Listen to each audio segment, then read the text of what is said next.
à partir de la fin de l'URSS, la réapparition de la Russie au début des années 90, pendant 10 à 15 ans, les Occidentaux n'ont pas été assez intelligents et n'ont pas réussi à intégrer la Russie dans un ensemble de sécurité à construire, ce qui était ce que recommandait Kissinger, par exemple.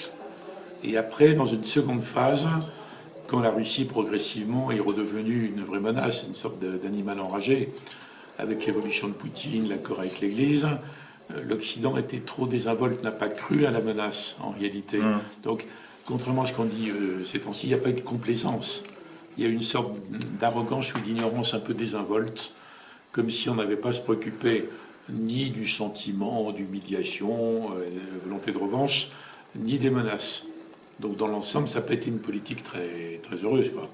Et on a cette situation.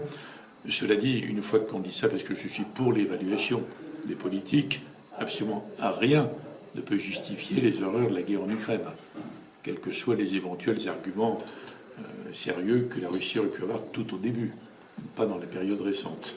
Donc rien ne justifie ça. Et là, je ne vois pas de solution au sens politique du terme.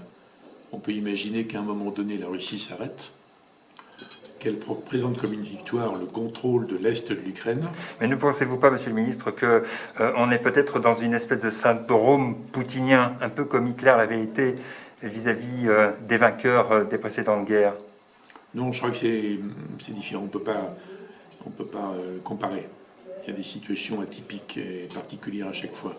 Et dans le cas d'espèce, je ne vois pas autant je vois un éventuel arrêt des combats dans la zone russophone, ce qui ne veut pas dire russophile et encore moins poutinophile, mais la Russie pourrait présenter ça comme un succès, mais jamais les Ukrainiens pourront l'accepter.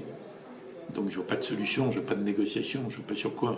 On peut imaginer un énorme conflit gelé, enquisté, mais il n'y a pas de processus politique derrière.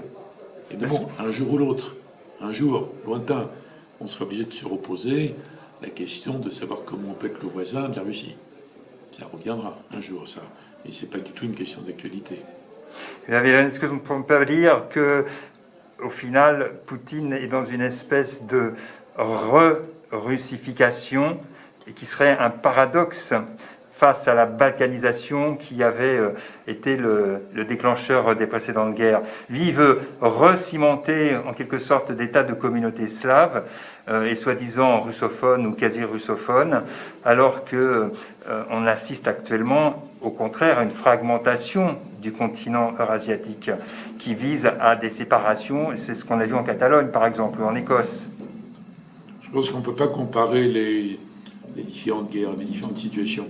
Vous avez à la fois un phénomène global de fragmentation relative de la mondialisation, tel que les Occidentaux l'avaient défini, et les Européens ont beaucoup rêvé à ça. Donc fragmentation relative, notamment entre le système économique chinois et le système économique américano-globalisé. Et vous avez ce phénomène russe qui est surpris par sa violence, qui est une volonté de remettre sous le contrôle de la Russie l'ensemble slave. C'est pas exactement la même chose. C'est pas du tout l'URSS et c'est pas du tout l'Empire, c'est encore autre chose. Donc il faut analyser chaque situation de façon spécifique. C'est trop commode et un peu paresseux de prendre sans arrêt des analogies historiques. Non, c'est très grave.